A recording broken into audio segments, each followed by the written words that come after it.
Did you see that? Did you see that opening? I have an opening now. Whoa. Yeah, I decided if I'm gonna keep doing this, I should have an opening. So I made that.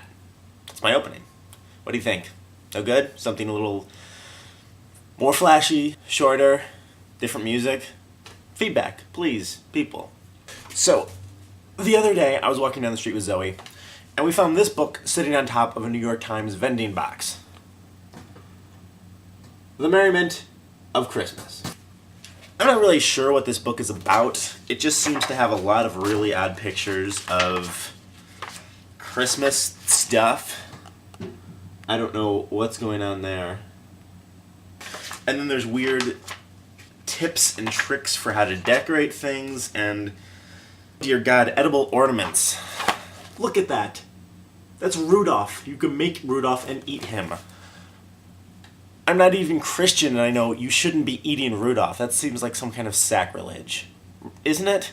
A piñata? Piñatas aren't Christmas. And what's up with this picture? This looks like it's from the original version of the board game Clue. So I was talking to a friend the other night, and she is a... how do I word this? She's a swinger. She and her partner have sex with other couples who have sex with other couples. It's a lifestyle. And she directed me to this site that she's going to. Well, she's going to a party, and this was a site for the party. And I go to the site because she sends me to it. I don't know what I'm doing. It's so weird, but I go anyway. And occupational hazard, I'm looking at the site, and I think to myself, oh, that font is the exact same font that I'm using on a project right now that I'm designing. That's my first thought looking at a site for swingers, is the font that they use is the same font that I'm using. I'm big into fonts, in case you don't know that. Some people don't. Why would you know that about me unless you really knew me? Fonts. The font in that opening, for example, which is the same as the font on my blog, is Futura. I'm a big fan of Futura.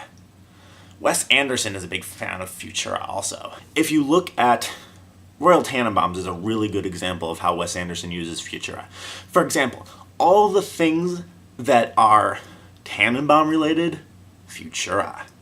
There is, buses and on banners and on doors and on, everything, on posters. Everything relating to the Tannenbaums is Futura. And then, for other people, he uses Helvetica on books and stuff to differentiate other people doing other people things. But they're not Tannenbaums, that's the point. And that's really cool that he uses fonts to kind of... That's smart. You're a smarty, Wes Anderson. Though I don't know if I'd go so far as to say that if I had one font that described me, it would be Futura. I don't know if I can commit to that kind of thing. One font? To describe me, just one? I don't know. Other people have a font. Some people just have a look. I can't make that kind of commitment. I'm gonna have to think about this.